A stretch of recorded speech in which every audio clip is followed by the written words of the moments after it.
टोर्टस and crocodile story. एक नदी में एक मगरमच्छ रहता था। उसी नदी में एक कछुआ भी रहता था। मगरमच्छ को पता था कि कछुए को वह खा नहीं सकता, उसका खोल मोटा है। कछुए को भी पता था कि मगरमच्छ उसे कभी नहीं खा सकता है। एक दिन मगरमच्छ ने कछुए को कहा, देख भाई, न तो मैं तुझे खा सकता हूं और न ही तू मुझे नुकसान पहुंचा सकता है, इसलिए अच्छा है कि हम दोनों दोस्त बन जाएं। कछुआ कहता है, भाई, दोस्ती तो बराबर वालों में होती है, हम दोनों में तो बहुत फर्क है। मगरमच्छा को यह सुनकर गुस्सा आ गया। वह बोला, अगर ऐसा है तो मैं तुझे उठाकर नदी से बाहर फेंक देता हूं, फिर देखता हूं तू कैसे नदी में आता है। कछुआ चुपचाप सुन रहा था। वह बोला, भाई, लगता है तुमने खरगोश वाली कहानी नहीं सुनी है। एक बार खरगोश को भी ऐसे ही घमंड हो गया था, लेकिन नतीजा यह हुआ कि वह हार गया। इसलिए घमंड करना अच्छी बात नहीं है। मगरमच्छा को और ज्यादा गुस्सा आ जाता है। वह कछुए को मुंह से धक्का देने लगता है। कछुआ अपने खोल में चला जाता है।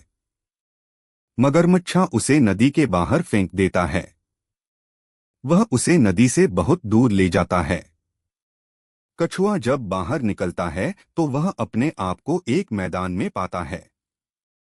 मगरमच्छ उससे कहता है, आज के बाद अगर तू कभी नदी में आया तो मैं तुझे फिर से बाहर फेंक दूंगा। कछुआ बोला, कोई बात नहीं, मैं नहीं आऊंगा, मैं किसी और नदी में चला जाऊंगा।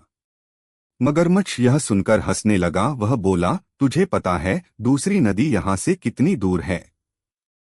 वहां तक तू पहुंच ही नहीं सकता।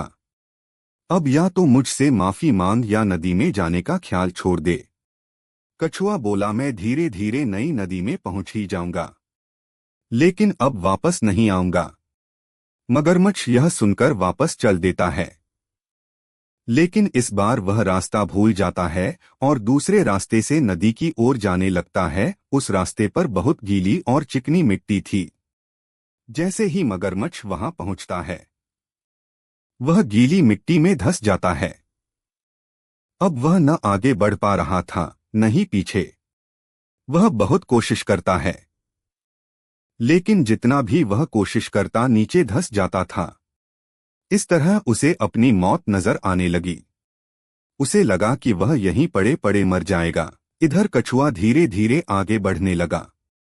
तभी मगरमच्छ ने अपनी पूंछ गीली जमीन पर मारनी शुरू कर दी, जिसकी आवाज सुनकर कछुआ पलटा। वह मगरमच्छा के पास पहुंचा। मगरमच्छ उसके सामने विनती करने लगा, भाई, मुझे यहां से किसी तरह निकालो, नहीं तो मैं मर जाऊंगा। कछुआ बोला, क्यों, तुम्हें तो बहुत घमंड था, मैं तुम्हारी मदद क्यों करूं? मगरमच्छ उससे माफी मांगता है। तब कछुआ अपने दोनों हाथों से मिट्टी हटाने लगता है। बहुत देर तक मेहनत करते करते वह मिट्टी नदी में बहने लगती है। धीरे धीरे मिट्टी कम हो जाती है। मगरमच्छ पानी में पहुंच जाता है। मगरमच्छ कहता है, भाई, मुझे माफ कर दो, आज से हम दोनों दोस्त बनकर रहेंगे। कछुआ उसकी दोस्ती स्वीकार कर लेता है। अब मगरमच्छ कछुए को अपनी पीठ पर बैठाकर नदी में घूमता रहता था। फिर दोनों नदी से बाहर निकलकर एक पेड़ की छांव में बैठकर बातें करते रहते थे। सीख, इस कहानी से हमें यह सीख मिलती है कि कभी घमंड नहीं करना चाहिए।